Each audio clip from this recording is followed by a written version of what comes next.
You don't think about the family, my son-in-law yelled, throwing a plate at my head during Thanksgiving dinner. I refused to give up my house to his parents, and my daughter coldly added, "You'd better leave." Imagine, I was in my own home, and they were traitors masquerading as loved ones. I smiled, got up, and left. I wrote to my lawyer. Our plan worked. 5 minutes later, the police arrived. The revenge of justice had just begun. Before we continue, please subscribe to the channel and write in the comments what time it is where you are now. The turkey looked perfect, golden skin glistening under my dining room chandelier. I carried it to the table on the platter my late wife had bought 30 years ago, back when Thanksgiving meant laughter instead of this suffocating tension. Dewey had already claimed my seat at the head of the table. My seat, the one I'd sat in for 3 decades. He sprawled there like he owned the place, wineglass in hand, watching me set the bird down with that smirk he thought passed for charm. "Beautiful house, Ellis," he said, cutting into the turkey with exaggerated force. The knife scraped against bone. "Shame it's so empty most of the time. All these bedrooms, just you rattling around." I took my place at the side, a guest in my own home. Lula sat across from me, studying her plate like it held answers. She hadn't hugged me when she arrived, hadn't said much beyond a mumbled greeting. "I'm comfortable here," I said, keeping my voice level. "Built a life in these walls." Randall, Dewey's father, cleared his throat. "We've been looking at apartments, Ellis. 1 bedrooms, mostly. Market's tight right now." He said it casually, but his timing was too perfect. "Rehearsed." Beverly touched her husband's hand with practiced sympathy. A sigh escaped her lips. Dewey leaned forward, elbows on the table. "My parents are looking at tiny apartments while you've got 4 bedrooms collecting dust. Doesn't seem right." There it was. The real reason for this gathering. I'd suspected something like this for months. The comments Dewey dropped about property values, about my age, about how I didn't need so much space. But suspecting and experiencing are different animals. "Your parents' housing situation isn't something I'm prepared to discuss tonight," I said. Dewey's jaw tightened. He refilled his wineglass, the bottle clinking against the rim. "Not prepared? We're family. Or doesn't that mean anything to you anymore?" He paused, looking at Lula. She finally raised her eyes from her plate. "Dewey has a point, Dad," she said quietly. "We should at least talk about it." The words landed like stones in my chest. Not the content, I'd expected pressure, but the tone. Cold. Distant. This was my daughter, the girl I'd raised alone after her mother died, the one I'd put through law school, and she was siding with him. I excused myself to the kitchen, needing a moment away from Dewey's increasingly aggressive stare. Standing at the counter, I gripped the granite edge until my knuckles went white, breathed, counted to 10. I'd spent 30 years as a prosecutor, reading rooms, reading people, building cases. This wasn't a family dinner. This was an ambush. When I returned, Dewey had moved on to his second helping, talking between bites about family obligations, about elder care, about how selfish people hoard resources while loved ones struggle. "How's work, Lula?" I asked, trying to redirect. Dewey interrupted before she could answer. "We're discussing something important here, Ellis. Family takes care of family. My parents took care of me. You should understand that. You raised Lula alone." "Which is why I understand the value of independence," I said. Beverly dabbed her eyes with a napkin. Randall put his arm around her shoulders. The performance was almost convincing. The next hour crawled by with increasing tension. Dewey grew louder with each glass of wine. His compliments about the neighborhood came wrapped in commentary about how I didn't appreciate what I had, about waste, about responsibility. Lula remained silent mostly, but when she spoke, it was always in support of Dewey's points, never mine. I watched her lean into him, touch his arm when he grew animated, mirror his body language. She'd made her choice before she walked through my door tonight. Maybe months ago. Maybe longer. Around 8 o'clock, as darkness settled outside the windows, Dewey pushed back from the table. His chair scraped across the hardwood floor with a harsh screech. He stood, looking down at me, his face flushed from wine and frustration. "Let me make this crystal clear," he said, his voice tight. "You're living in denial. One person doesn't need this much space. It's wasteful. It's selfish." I remained seated, hands folded on the table, met his eyes without flinching. "And what exactly are you suggesting?" I asked, though I knew. "I'm suggesting you be reasonable," Dewey said, his fists clenched at his sides. "We're family, Ellis. Start acting like it." The threat hung in the air between us. Beverly looked at Randall. Randall looked at his son. Lula stared at her hands, saying nothing, which said everything. I stayed perfectly still, outwardly calm, but my mind was working through scenarios, calculating angles, preparing for what came next. Because this wasn't over. This was just beginning. Dewey's patience, what little he'd pretended to have, evaporated. He jabbed his finger toward me like a weapon. "Let me make this simple," he said, his voice rising. "You're one person. My parents are getting older. They need space. They need family around them. This house, your house, solves everything. You move to a reasonable apartment, something manageable, and my parents move in here. Temporarily, just until they get settled." Temporarily? The word carried as much truth as his smile. I looked up at him without rising from my chair. "This is my house. I worked 30 years for it. The answer is no." The room went still. Even the air seemed to hold its breath. Dewey's face darkened to a deep red. 30 years? And what about US? What about your daughter? Don't you care about family, or are you just another selfish... His hand shot out, grabbed the edge of his dinner plate. The motion was so fast I saw it coming, but didn't react, didn't duck, just watched as the ceramic disc flew across the space between us. The plate caught me on the right temple. A sharp crack. Pain exploded through my skull like lightning. The plate shattered on the floor behind me, fragments skittering across the hardwood. For 3 seconds, nobody moved. Nobody breathed. I sat perfectly still, feeling the heat spread across my temple, the immediate swelling, the pulse of my heartbeat suddenly loud in my injured head. My hand rose carefully to touch the spot. No blood on my fingers when I pulled them away, but the pain radiated in waves. Beverly gasped. Randall half rose from his seat, then settled back down. Dewey stood frozen, his arms still extended from the throw, his expression shifting rapidly from rage to shock to something that might have been fear. Lula's hand had flown to cover her mouth, but she didn't stand, didn't come to me, didn't move at all. I pressed my fingers gently against the injury, assessing it with the clinical detachment I'd learned in courtrooms. The skin wasn't broken, but I could feel the swelling, already beginning, the heat of the bruise forming. This would mark, this would document well. The silence stretched. I tested moving my jaw, turning my head slightly. Everything functioned, though each movement sent fresh spikes of pain through my temple. Then Lula spoke. Her voice was flat, cold, completely devoid of concern. "Dad, you should leave. We need to discuss this without you. Just go." "Not, are you okay? Not Dewey? What did you do?" Just an order to leave my own house while my temple throbbed, and her husband stood there having just assaulted me. I looked at her, really looked, searched for any trace of the daughter I'd raised, the girl who used to climb into my lap after nightmares, who'd held my hand at her mother's funeral, found nothing but a stranger wearing her face. "I'll be leaving now," I said to no one in particular. I stood slowly, maintaining my balance despite the dizziness that washed over me. My phone lay on the table where I'd placed it before dinner. I picked it up, slid it into my pocket, walked to the door without looking back at any of them. Nobody stopped me. Nobody apologized.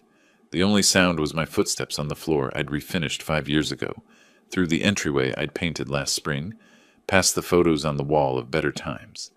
The November air hit my face when I stepped outside, still warm for Texas, even at night. I walked to my car in the driveway, stood beside it for a moment, letting the evening settle around me. My temple pulsed with each heartbeat. I pulled out my phone, composed a text message with steady hands. Our plan worked. I have injury and witnesses. I sent it to Victor Hall, my attorney, my friend, the man who'd helped me prepare for exactly this scenario over the past 3 months. His response came within seconds. "Police already en route. Go to hospital. I'll meet you." I leaned against the car, allowed myself 10 seconds of reaction, let my shoulders sag, let my hand return to my temple, feeling the tender swelling, let myself acknowledge what had just happened, not just the assault, but Lula's betrayal, That hurt worse than any thrown plate. 10 seconds. Then I straightened, opened the car door, and slid behind the wheel. I started the engine, my temple pulsing with each heartbeat. The hospital was 20 minutes away. I pulled out of the driveway carefully, checking my mirrors, signaling properly, driving exactly the speed limit. Everything by the book. Everything documented, defensible, clean. In my rearview mirror, I could see lights still on in my house. My house that Dewey thought he could take. My home that Lula had asked me to leave. They'd made their move tonight, showed their hand, thought they'd cornered me. They had no idea I'd been 3 steps ahead since September, when Dewey first started circling like a shark. They didn't know about the cameras I'd installed, the recordings I'd made, the case I'd been building with Victor's help. Didn't know that tonight's dinner had gone exactly as I'd planned. The prosecutor in me smiled despite the pain. This was just the opening argument. The trial was about to begin. 20 minutes of silence and streetlights. Each red light gave me opportunity to study my reflection in the rearview mirror, the bruise already darkening from red to purple, swelling pushing my skin tight along the temple. The throbbing kept rhythm with my heartbeat, a steady percussion of evidence. Del Seaton Medical Center rose ahead, its emergency entrance bright against the night. I parked in the visitor lot, walked through automatic doors into fluorescent brightness and antiseptic air. The intake nurse took one look at my temple and moved me through triage quickly. Dr. Chen appeared within 15 minutes, young and efficient, maybe early 30s. She examined the injury with careful fingers, her touch clinical. "This is going to bruise significantly over the next 24 hours, she said, tilting my head toward better light. "The impact point suggests a thrown object, not a fall. Do you want to tell me what happened?"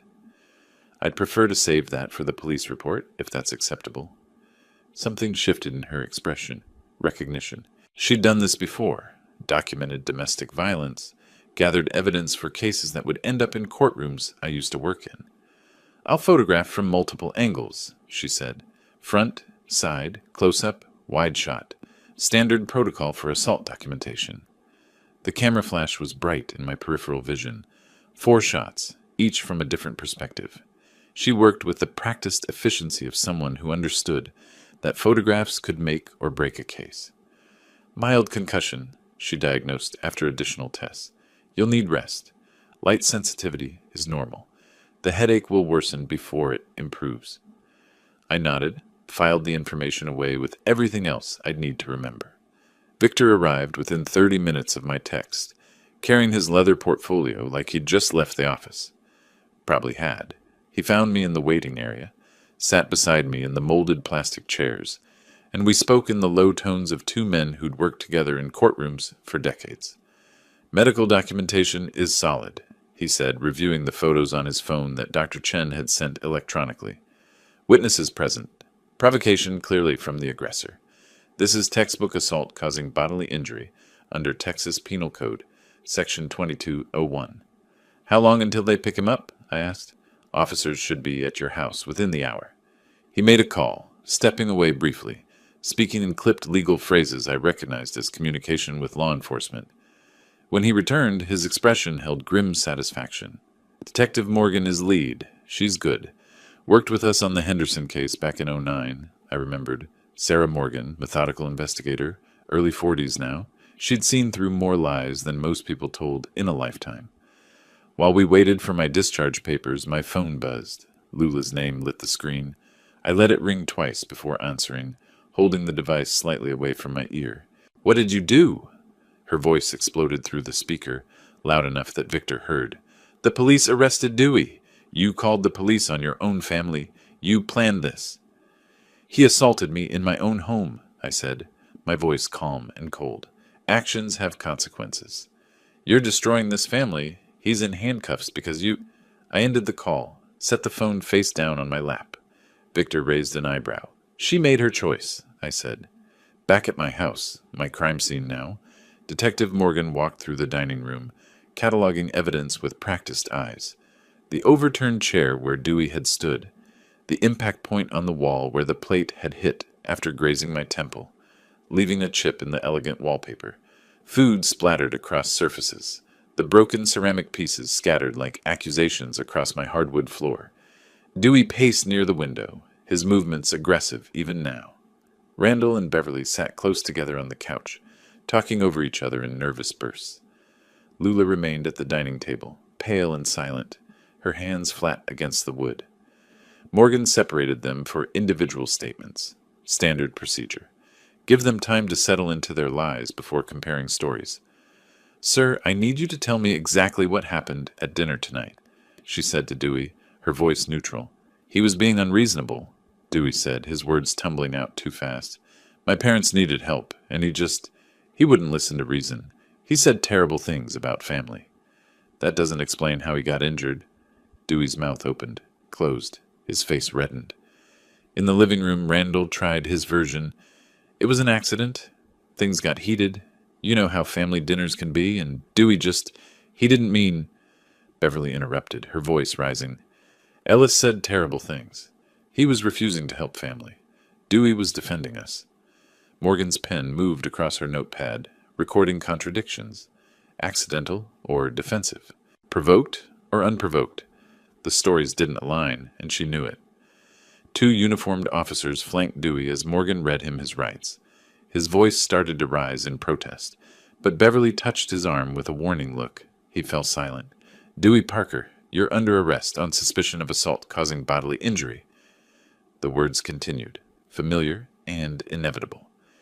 Victor had forwarded the medical documentation electronically. The photographs of my darkening bruise, Dr. Chen's clinical notes.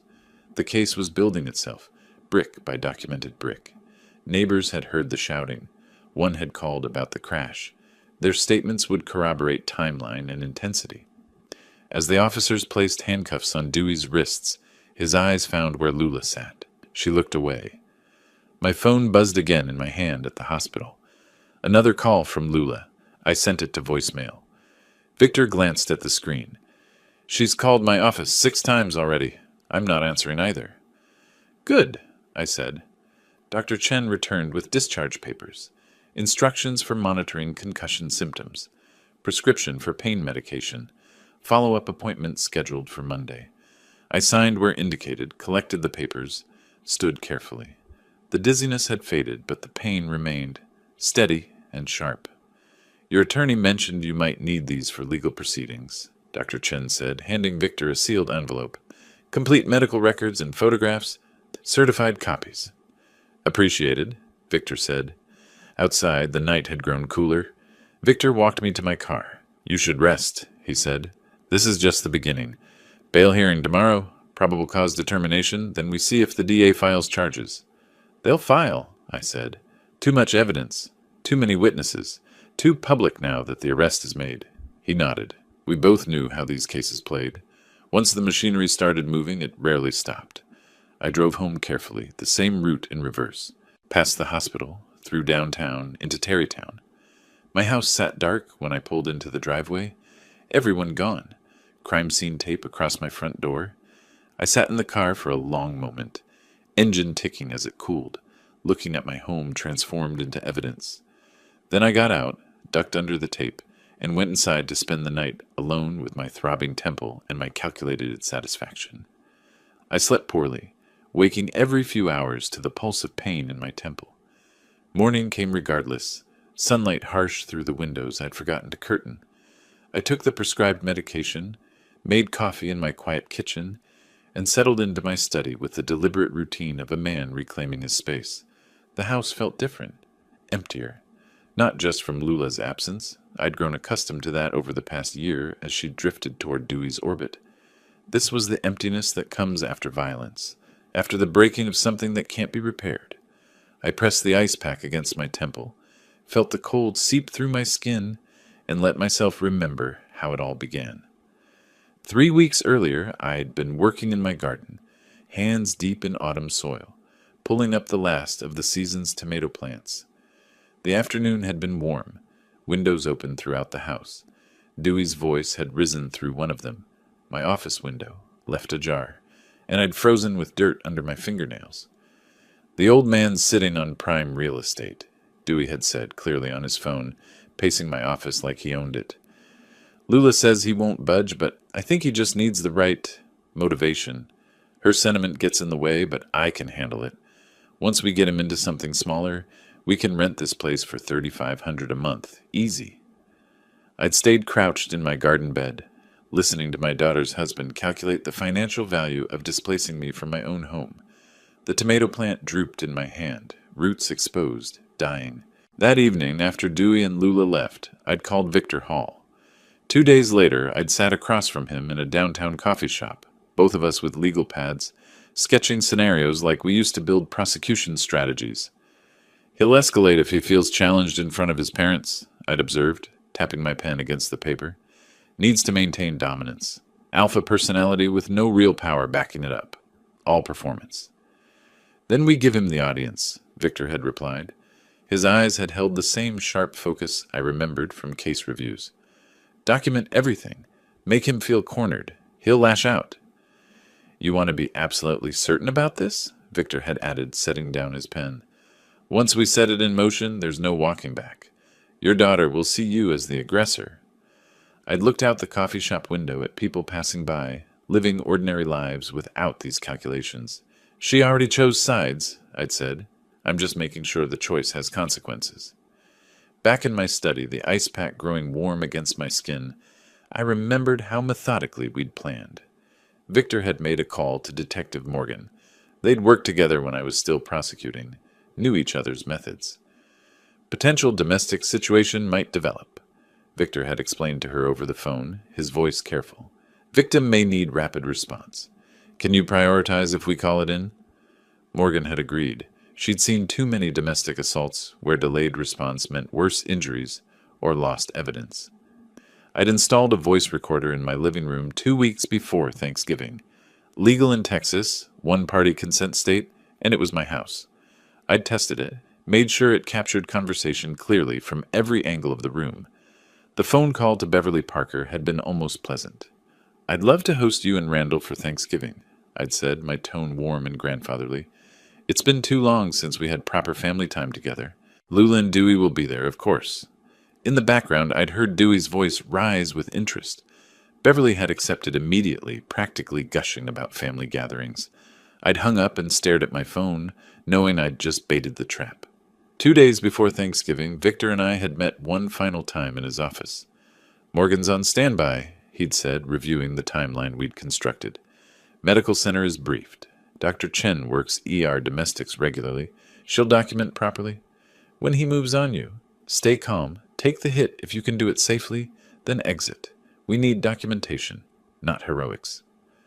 30 years prosecuting violent offenders, I'd said. I know how they think. I know exactly how much to push before they break. Now, sitting in my study with my coffee growing cold and my temple pulsing under melting ice, I opened my laptop, pulled up the password-protected file I'd been maintaining.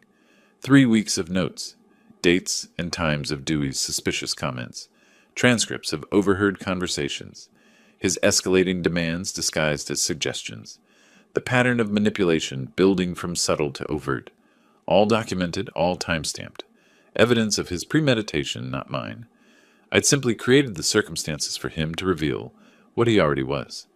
My phone buzzed, text from Victor. "Dewey held overnight, bail hearing tomorrow, 2 p.m. Parents scrambling for money. Lula called my office 6 times, not answering." I read it twice, then typed my response. "Let them scramble. This is just beginning." I stood, moved through my house in the morning light, through the dining room where someone, Victor probably arranging a cleaning service, had removed the crime scene tape and cleaned the table. The broken ceramic was gone. The chip in the wallpaper remained, small evidence of impact. I stood where Dewey had stood, fist raised, face red with manufactured righteous anger. Everything had gone exactly as I'd predicted. He'd escalated on schedule, crossed the line from verbal to physical, right in front of witnesses, documented himself into a legal corner. The victim was always the predator. I'd just been patient enough to wait for him to prove it. Outside my window, birds moved through the bare November branches. The world continued, indifferent to human schemes and counter-schemes. I returned to my study, my coffee, my planning. Dewey's bail hearing would be tomorrow. After that, arraignment, then discovery, where he'd learn exactly how much evidence existed against him. And after that, Well, I had more moves prepared. This was only the opening. I'd spent 3 decades building cases against violent men who thought they were entitled to hurt people. I knew their patterns, their justifications, their inevitable mistakes. Dewey had walked into my courtroom without realizing it was a courtroom at all. The trial had already begun, and I'd never lost a case I'd prepared this carefully. The morning of November 30th arrived with cold clarity. I sat in my study, laptop open to the Travis County Court's online docket system, watching the case number appear. State of Texas versus Dewey Parker. The bail hearing was scheduled for mid-afternoon. Victor called at 9. "You could come," he said. "Show the judge your injury." "Better if I stay away," I replied. "Injured man, too, traumatized to face his attacker. Let the photographs speak for me." He understood immediately. "Smart. I'll handle it." I spent the morning refreshing the docket page, taking notes in my precise prosecutor's handwriting. Bail amount, protective order conditions, next court date. Everything documented, everything tracked. The hearing itself unfolded with clinical precision, Victor told me later.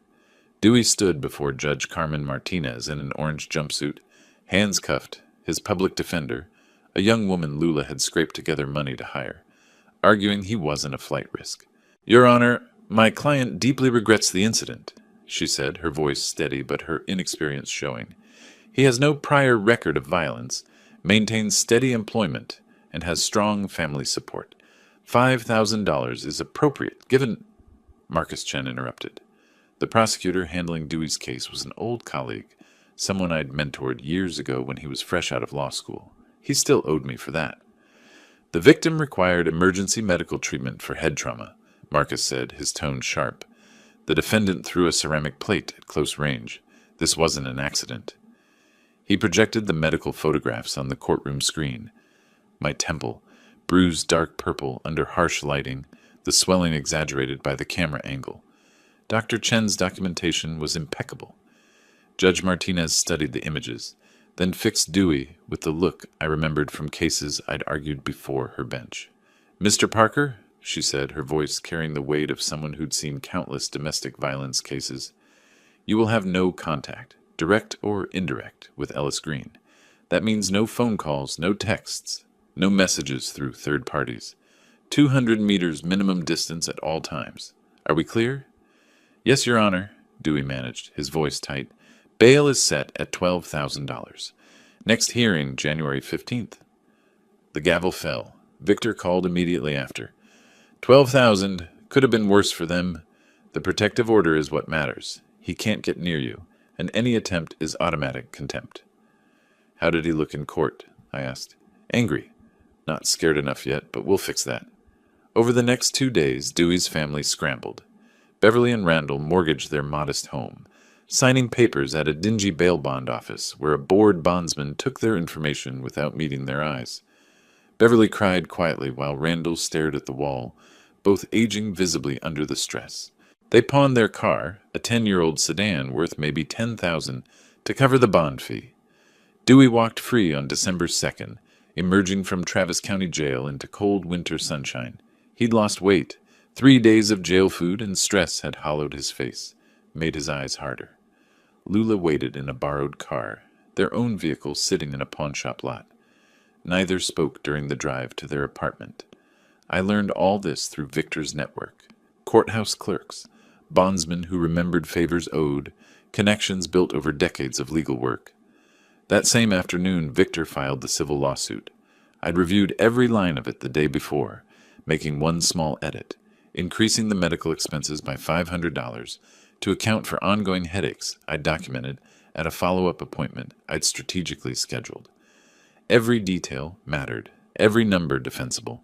$2,000 medical expenses, $23,000 pain and suffering, $50,000 punitive damages for malicious intent. Total, $75,000.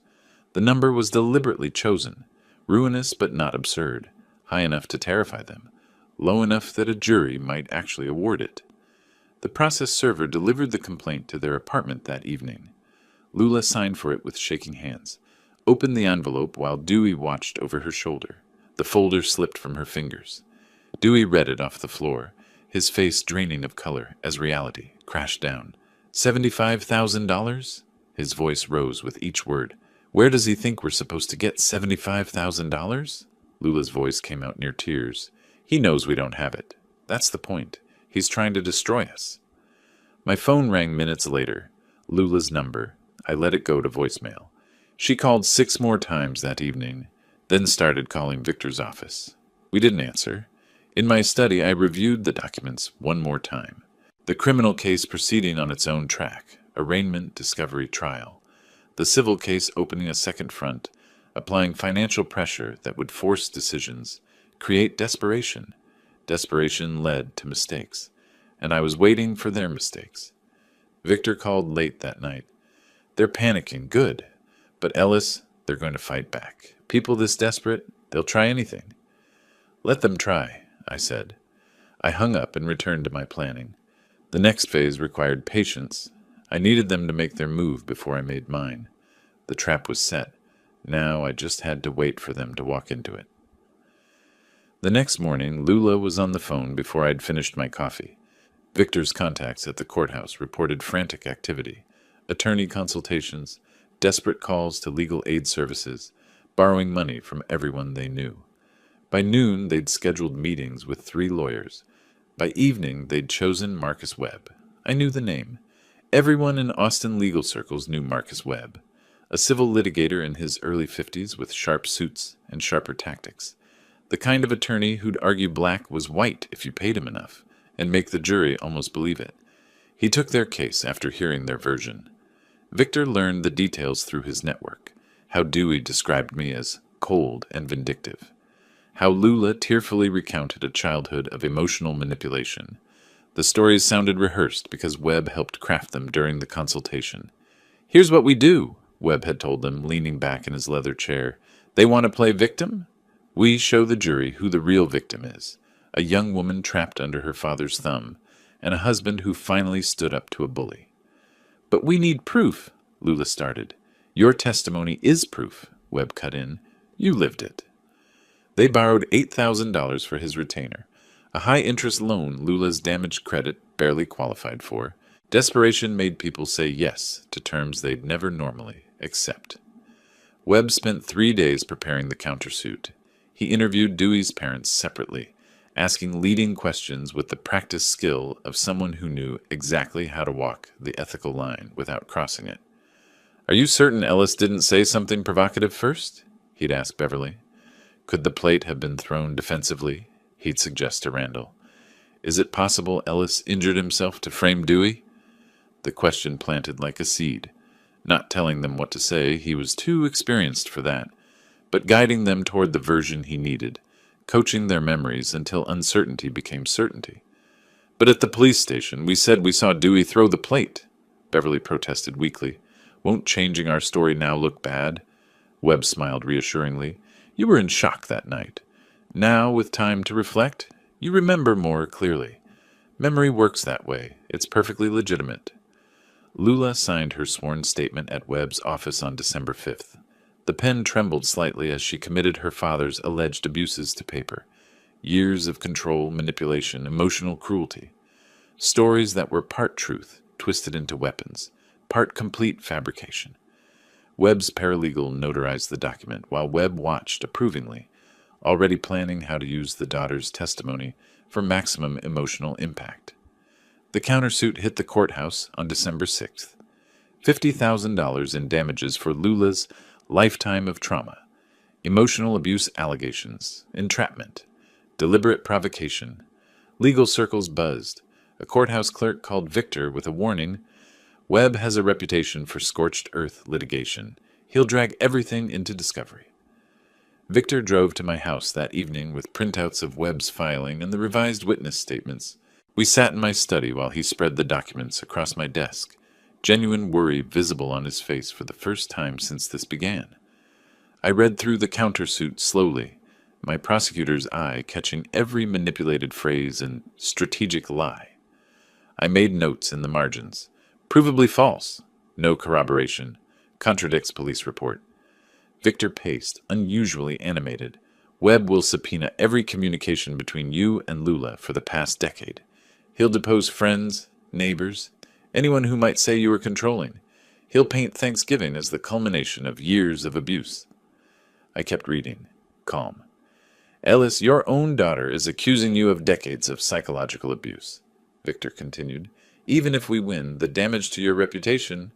Let him argue it, I said. Victor stopped pacing. You're not concerned? These are serious allegations.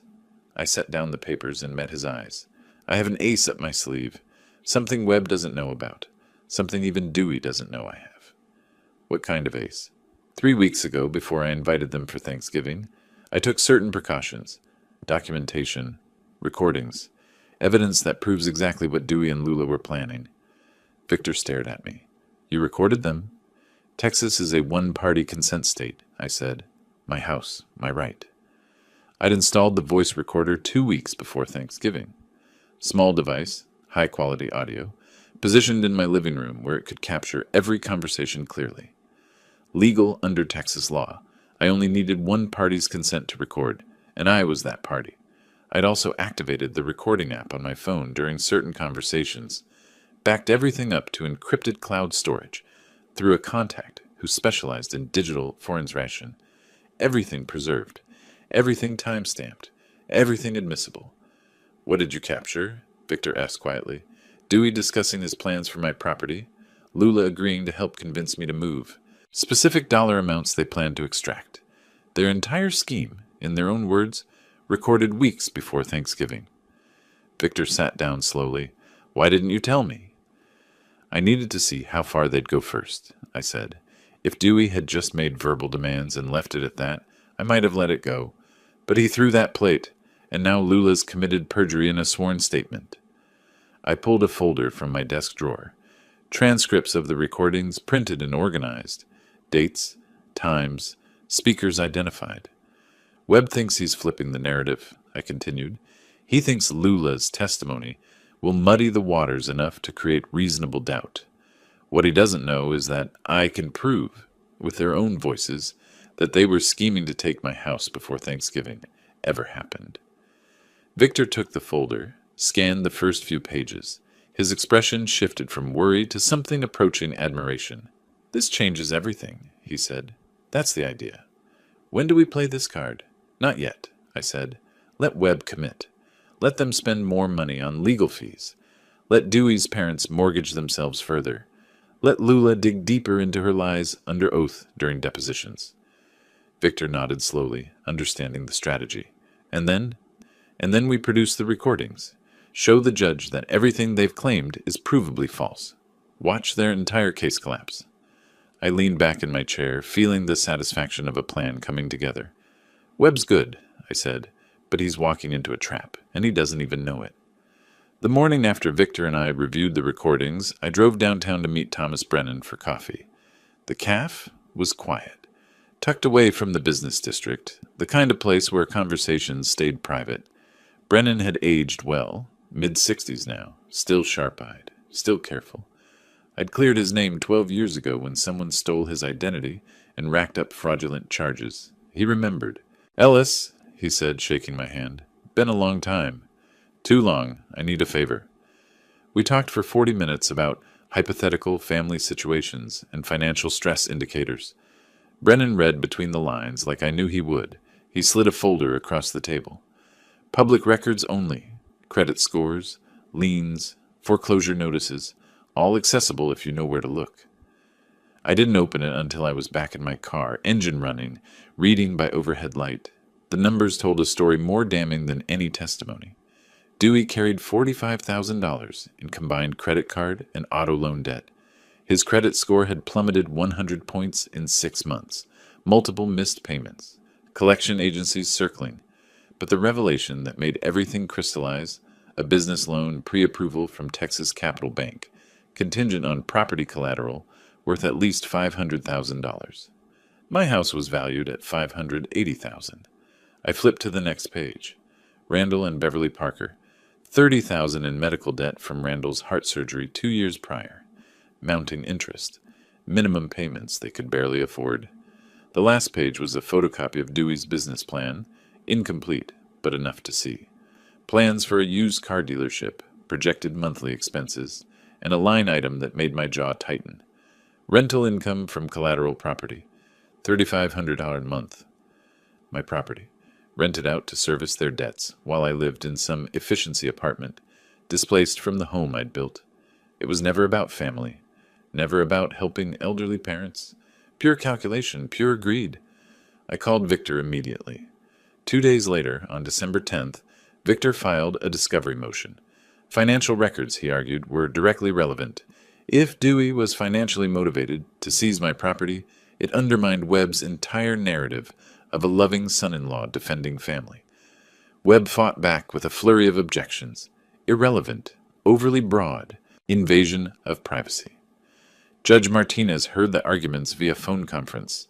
I listened on Victor's speakerphone, hearing Webb's increasingly desperate tone as Martinez cut through his objections. "Counselor," she said, her voice carrying the weight of someone who'd presided over too many cases, where money hid beneath family rhetoric. If your client was financially motivated to pressure Mr. Green for property, that's directly relevant to the assault and the counterclaims. Motion granted. 48 hours to comply. Webb's silence spoke volumes. Dewey spent a frantic day gathering documents. I imagined him and Lula at their kitchen table, organizing bank statements, both knowing what the numbers would reveal. Webb reviewed the materials before submission. He must have realized then that his client's story was collapsing. The courier delivered a sealed envelope to Victor's office on December 12th. We spread the contents across his conference table. Bank statements, credit card bills, loan applications, business plan drafts. Victor traced entries with his finger. Look at this. 3 weeks before Thanksgiving, Dewey applied for the business loan. The application lists family property in Tarrytown as proposed collateral. Premeditation, I said. He was planning this before he had the house. It destroys his impulsive anger defense. Victor flipped to another page. And here, Google search history from the loan application site. Home equity loan maximum. Rental income calculator. Texas property transfer family member. I found the text message thread between Dewey and someone named Marcus, his business partner apparently. My father-in-law's house is the key to funding, Dewey had written on November 8th. Just need to convince him it's the right move. Lula's working on him. November 8th, 2 weeks before Thanksgiving. Victor set down the papers. This isn't a family dispute. It's a business transaction that went violent when you refused to cooperate. And now we have proof, I said. I thought about Dewey's performance at Thanksgiving dinner, the talk of family obligations, Beverly's tears, Randall's sympathetic looks. All theater, all manipulation designed to make me feel guilty for not surrendering my home to solve their financial crisis. The business plan was 18 pages long. Dewey had spent real time on it, projecting revenue, calculating overhead, planning for success. And at the center of it all, my house as the foundation, the collateral, the income stream. He'd counted on my guilt, my love for Lula, my sense of family duty. What he hadn't counted on was that I'd spent 30 years prosecuting people who wore masks, who wrapped cruelty in noble language, who stole while claiming virtue. I knew the patterns, knew how to read the lies. Victor made copies of everything organized by category: financial desperation, business planning, timeline of premeditation, each piece of evidence tagged and indexed. Webb's going to have a hard time explaining this away, Victor said. He can't, I replied. The numbers don't lie, and when we add the recordings to this financial evidence, their entire case evaporates. But I wasn't ready to play that card yet. Let them commit further. Let Webb dig deeper into his false narrative. Let Dewey and Lula sink more money into legal fees they couldn't afford. The trap kept getting tighter, and they kept walking deeper into it. I drove home that evening with copies of the financial documents on my passenger seat, evidence of what people would do when desperation mixed with entitlement, when they believed their needs justified taking what wasn't theirs. But the financial desperation was only half the story. What I learned next made the assault look like a minor offense. A week earlier, on December 5th, the same day Webb filed his countersuit, I'd made a call to Rachel Torres, private investigator, former FBI fraud specialist, the kind of person who knew how to dig beneath surfaces and find what people worked hard to hide. My instinct tells me the assault is part of something larger. I told her over the phone. I need to know what I'm really dealing with. She'd taken the case. On the morning of December 13th, Torres arrived at my house carrying a leather portfolio. She was compact, late 40s, with the direct gaze of someone who'd spent years interviewing liars. Her expression was grim. We sat at my dining table, and she spread documents across the surface. Copies of a power of attorney form, a medical evaluation, timeline evidence showing website access logs. Your son-in-law accessed LegalZoom on November 10th, she said, tapping the first page. Downloaded a Texas power of attorney template. 3 days later, someone using his computer searched Texas dementia, diagnosis requirements, and guardianship without consent. My hands remained steady as I read, but anger built behind my ribs like pressure. Then on November 20th, Torres continued, they created this. She slid across a medical evaluation form. Dr. Andrew Mitchell's name at the top, his signature at the bottom, or what was supposed to be his signature. The diagnosis, moderate to severe dementia. Recommendation, immediate guardianship required for patient safety. I'd seen Dr. Mitchell 3 months ago for my annual physical. Clean bill of health. Sharp mind. No cognitive issues whatsoever. The signature's fake, I said, comparing it mentally to the one on my actual medical records at home. Amateur work, Torres confirmed. Dr. Mitchell confirmed he never wrote this letter, never diagnosed you with dementia. The forger didn't even match the signature correctly. Wrong pen pressure, inconsistent letter formation. I set the document down carefully. They were going to have me declared incompetent. Then petition for guardianship, Torres said. Take control of your assets for your protection. After that, they could liquidate or leverage the house however they wanted. You'd have no legal standing to stop them. The coldness of it, the calculation, not just greed, but theft dressed as concern. Elder abuse wrapped in filial duty. How far did they get with this? I asked. Drafts only. They never filed. I think Thanksgiving was supposed to be about getting you to sign voluntarily. When you refused, they had this as backup. I photographed every page with my phone. Then I drove to the Austin Police Department Central Station. Detective Morgan met me in an interview room, her expression shifting from curiosity to hardening resolve, as I presented Torres's findings alongside my actual medical records. They forged medical documents, I said, my voice controlled fury. Attempted fraud, identity theft. This goes way beyond the assault. Morgan studied the signature comparison, the computer search history, the timeline. When she looked up, her eyes held the focused determination of someone who just realized she was looking at a felony case. I need to brief the DA, she said, but this is enough for a search warrant. Computer, documents, anything related to the forgery. She worked late that night, drafting the warrant affidavit, called the on-duty judge at home for approval. By midnight, the warrant was signed electronically. The raid was scheduled for first light December 16th. 4 officers arrived at Dewey and Lula's apartment before dawn. I wasn't there. Morgan kept me away deliberately, protecting the case, but she briefed me afterward. Dewey answered the door in sweatpants and a t-shirt, demanding to know what was happening. We have a warrant, the lead officer said, pushing past him. They carried out a desktop computer, 2 laptops, file boxes filled with papers. Neighbors watched from windows. The real discovery came in a folder labeled Dad's Health in Lula's handwriting. Printouts of the forged documents, draft versions, notes about which doctor to impersonate. An officer photographed Lula's face when they found it. Morgan described it to me later. Color draining, eyes widening, the look of someone who just realized the trap had closed. Digital forensics moved fast. By afternoon, they'd reconstructed everything. Multiple drafts of the power of attorney saved on Dewey's computer, created over several days. Browser searches, how to forge medical documents, guardianship in Texas, signature practice. Downloads of Dr. Mitchell's actual signature from insurance forms. They'd pulled it from a PDF Ellis had emailed them months ago about his health coverage. Email exchanges between Dewey and Lula.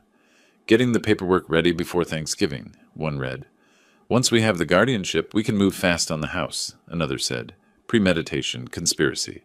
Felony forgery under Texas Penal Code. Section 3221. Morgan interviewed them separately at the station. Dewey tried justification first. I was just exploring options for Ellis's future care. He's getting older, and we wanted to be prepared. Mr. Parker, Morgan interrupted, your computer shows you researched how to forge medical documents, downloaded power of attorney forms, created multiple drafts. The timeline shows this began 2 weeks before Thanksgiving. Long pause. Then, I want my attorney. Lula cried through her interview, but offered no alternative explanation. Just tears and silence, and the slow realization that her participation had made her an accomplice to a felony. Dewey was arrested for the second time on December 16th, late afternoon. Felony forgery, attempted fraud, identity theft. Lula was named as an accomplice but not immediately arrested. Prosecutor's strategy, using her potential charges as leverage for testimony. Bail was set at $50,000. They couldn't pay it. Their car was already pawned. Dewey's parents had mortgaged their house for the first bail. Credit maxed out. No assets left to leverage. Dewey spent his second night in Travis County Jail. But this time, there was no bail money coming. No rescue. Just the cold reality of consequences catching up. I sat in my study that evening reviewing the case file Victor had compiled. 2 charges now, assault and felony forgery. Civil lawsuit, countersuit crumbling under the weight of exposed lies, and I still hadn't revealed the recordings. The prosecutor and me knew when to hold cards and when to play them. This wasn't the moment. Not yet. Let Dewey sit in jail. Let Lula contemplate her choices. Let Webb realize his clients had lied to him about everything.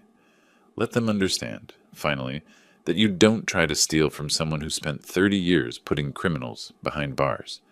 The game was nearly over. They just didn't know it yet. Dewey spent 5 days in Travis County Jail, unable to make the $50,000 bail that stretched impossibly beyond his family's grasp. Victor kept me updated with daily phone calls, each one reporting another desperate counteroffer. From Webb, each one more revealing than the last. They can't win at trial, Victor told me on December 18th. Webb knows it. The digital forensics are ironclad. The financial motive is documented. Your medical records prove you're completely competent. He's trying to salvage whatever he can. What's he offering? Everything we wanted. Guilty plea to both charges. Restitution. Protective order. It's just a matter of finalizing terms. Lula sold her car on December 17th. A Honda Accord worth $12,000 that she'd loved. Always kept clean. Always maintained. She drove it to a used car lot on Ben White Boulevard and stood in the dusty office, while a dealer with dead eyes offered her $8,000. The car's worth at least $12,000, she said, her voice tight. Maybe if you had time to wait for the right buyer. The dealer counted bills with practiced indifference. But you don't have time, do you? She signed the title over with tears streaking her face, removed her registration and insurance cards from the glove box, dropped them in a plastic bag she didn't look inside. $8,000. Still not enough. Randall and Beverly visited a lender on December 18th, the kind of place with neon signs in the window and interest rates that skirt legality. They signed papers for a home equity loan against the modest house they'd owned for 30 years, securing another $25,000. Beverly's hands shook so badly that Randall had to guide the pen. Together they'd scraped $33,000, $17,000 short of bail. Webb delivered the reality to Dewey in a jail conference room on December 19th, spreading papers across a scarred metal table while a guard watched from the corner. "Take the plea," Webb said, his voice flat with exhaustion. 3 years probation is a gift compared to what the judge will give you at trial. 5 to 10 years in state prison for felony forgery alone. You walk out of here today on probation or you go to trial and lose years. Dewey read through the agreement twice. And the money? $45,000 in restitution. $1,250 a month for 3 years. Webb paused. It's manageable. Both of them knew it wasn't. The plea hearing on December 20th was brief and clinical. I didn't attend, maintaining distance, letting the system complete its work. But Victor texted me at the moment Dewey signed the agreement. It's done. I was at home, making coffee, reading the newspaper. The text arrived and I set down my cup, feeling the weight of finality settle. Judge Martinez asked Dewey the required questions. Mr. Parker, you understand that by pleading guilty, you're admitting you assaulted Ellis Green and forged documents intended to defraud him of his property and autonomy. Yes, Your Honor. Dewey's voice was flat, hollowed out. And you understand this plea means 3 years supervised probation, 200 hours community service, and $45,000 in restitution? I understand. The prosecutor read the factual basis, every detail of the assault, the forged medical documents, the attempted fraud. Each sentence landed like a hammer blow. In the gallery, Lula flinched when the prosecutor mentioned her participation as an accomplice. Beverly Parker buried her face in Randall's shoulder. Lula received 1 year probation for her role in the forgery, lighter sentence for lesser involvement, but still a criminal record, still consequences that would follow her. Victor emailed me a scanned copy of the court order within an hour. I read it in my study, noting every term, every condition, every requirement. 3 years supervised probation, 200 hours community service, 5-year protective order. Dewey couldn't come within 200 meters of me, and the restitution, $1,250 monthly for 36 months. I filed the document in a folder labeled simply Resolution. By December 22nd, the reality settled over them like concrete. Dewey's income as a car salesman, commission-based, variable, never guaranteed, would barely cover his own expenses. Add Lula's needs, the restitution payments, the debt service to his parents, and the math collapsed into impossibility. Randall received a foreclosure notice 3 days before Christmas. They had 90 days to pay the full balance of the home equity loan. They didn't have it, would never have it. We were trying to help our son, Randall told Beverly as they sat at their kitchen table reading the notice. And now we're losing everything. She cried quietly, the kind of tears that come from exhaustion rather than shock. The financial destruction was complete, systematic, inevitable. Dewey, criminal record, probation, crushing restitution debt, 5 years forbidden from approaching me. Lula, criminal record, probation, car sold for desperation money, marriage to a man who destroyed her family. Dewey's parents, home-facing foreclosure, savings depleted, retirement security gone, all of it traceable back to one Thanksgiving dinner, one plan to take what wasn't theirs, one act of violence when I refused to surrender. I defended my home, secured my autonomy, ensured justice was served through the system I'd spent 30 years working within. The prosecutor in me felt satisfaction. The father in me felt nothing but the cold knowledge that sometimes winning meant losing everything that mattered. I sat in my study that evening, the house silent except for the furnace cycling warm air through vents. On my desk, the court order, the protective order, the restitution schedule. Everything I'd fought for, everything I'd won. And the price, my daughter, transformed from the girl who once trusted me into a woman who'd forged documents to steal my freedom. I didn't regret it, couldn't afford to. Some betrayals don't allow for reconciliation, only consequences. The case was closed. The victory was mine, and it tasted exactly like I'd known it would. Necessary, just, and bitter as ash. Christmas Eve morning arrived cold. One of those rare Austin winter days when Texas pretends to be somewhere north, temperature hovering just above freezing, the air sharp enough to sting. I made coffee in my kitchen, the same routine I'd followed for 30 years. Grinder whirring, water boiling, morning light slanting through windows I'd chosen in a house I'd earned. The silence felt larger than usual. Not oppressive, liberating. My space, my terms. No Dewey calculating rental income potential. No Lula avoiding my eyes while plotting with her husband. Just me and the life I'd built, defended, and kept. Victor called late morning, his voice warm with professional satisfaction. "Merry Christmas, Ellis," or as merry as it can be under the circumstances. "You did what you had to do." "We did what we had to do," I said. "Your work was flawless." "The restitution payments start January 1st. First check should arrive by the 15th. If he misses any payments, we can pursue additional remedies." "I don't care about the money." I meant it. I want him to remember every month for 3 years that actions have consequences. We talked for 15 minutes about case strategy, about the textbook precision of the evidence chain, about how the system had worked exactly as designed when given proper preparation.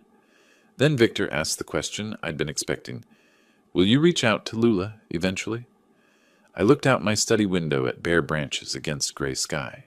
Maybe, when she understands what she did. Not just that she lost, but why it was wrong. That might take years. Fair enough, Victor said. Enjoy your day, Ellis. You've earned the peace.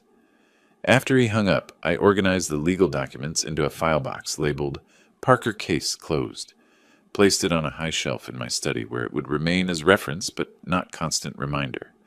The physical act of filing away the papers provided closure. Done. Finished. Resolved. I made lunch, turkey sandwich, leftover soup, and ate alone at the kitchen table. Deliberate solitude, not loneliness. I was reclaiming the peace that had been invaded, the quiet that was mine by right. My phone buzzed after lunch. Text from Lula. Dad, I'm sorry. I was foolish. I read it 3 times. Foolish. Not I was cruel. Not I was wrong. Not I betrayed you. Just foolish. Like a miscalculation. Like betting on the wrong horse. I set the phone face down on the table. Poured coffee. Drank it slowly. Read the text again. My thumb hovered over the keyboard. Then I set the phone down without responding. The decision wasn't impulsive. I'd spent weeks thinking about this moment, knowing it would come. Lula reaching out, prompted by consequences rather than understanding. Fear rather than remorse. Maybe someday I'd forgive her. Maybe years from now, when she'd truly grasped what she'd done, not just to me, but to herself, to Dewey's parents, to the person she used to be. Not today, not yet. Maybe never. I opened my desk drawer and retrieved an old photograph. Lula at 8 years old, gap-toothed smile, pigtails held with bright ribbons, clutching a trophy from her school spelling bee. That child had trusted me completely, believed I'd always protect her, and I had protected her, maybe for too long. Protected her from consequences until she thought she could take everything from me without facing any.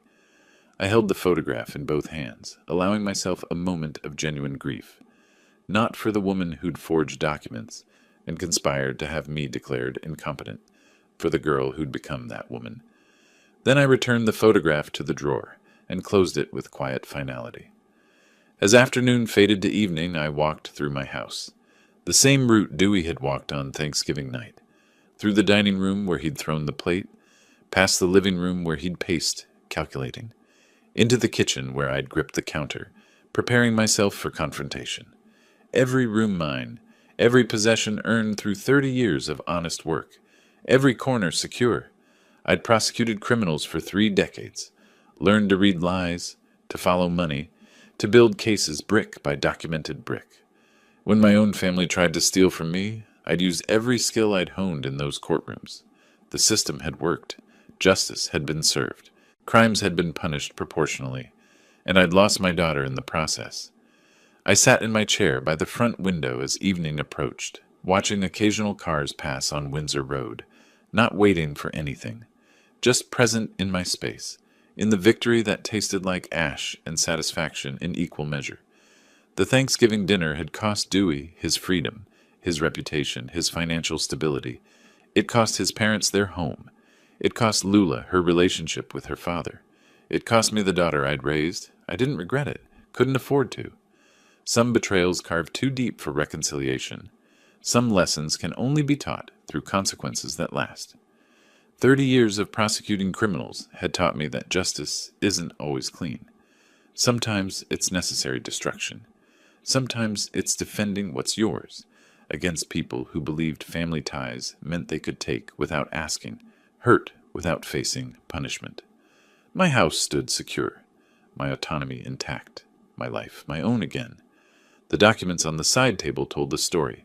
Protective order valid for 5 years, restitution payments guaranteed for 3, criminal records permanent. Dewey and Lula would remember this for the rest of their lives. Every monthly payment, every probation check-in, every application that asked about criminal history. I'd made sure of that. Outside, winter darkness settled over Tarrytown. Lights came on in neighboring houses where families gathered for the holiday. I stayed in my chair, alone in the home I'd defended, victorious in a war that had destroyed everything except the ground I'd held. The silence wrapped around me like armor. I'd won.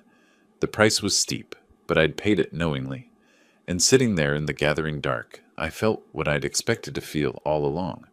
Not triumph, not joy, just the cold satisfaction of a man who'd done what was necessary and refused to apologize for it. Some victories don't come with celebration. They come with quiet and certainty, and the knowledge that you protected what mattered most. I had my house, I had my freedom, I had my peace. Everything else was gone, and I'd made that choice with open eyes. No regrets? Not one. If you like this story, please like this video, subscribe to the channel, and share your impressions of this story in the comments. To listen to the next story, click on the box on the left. Thank you for watching.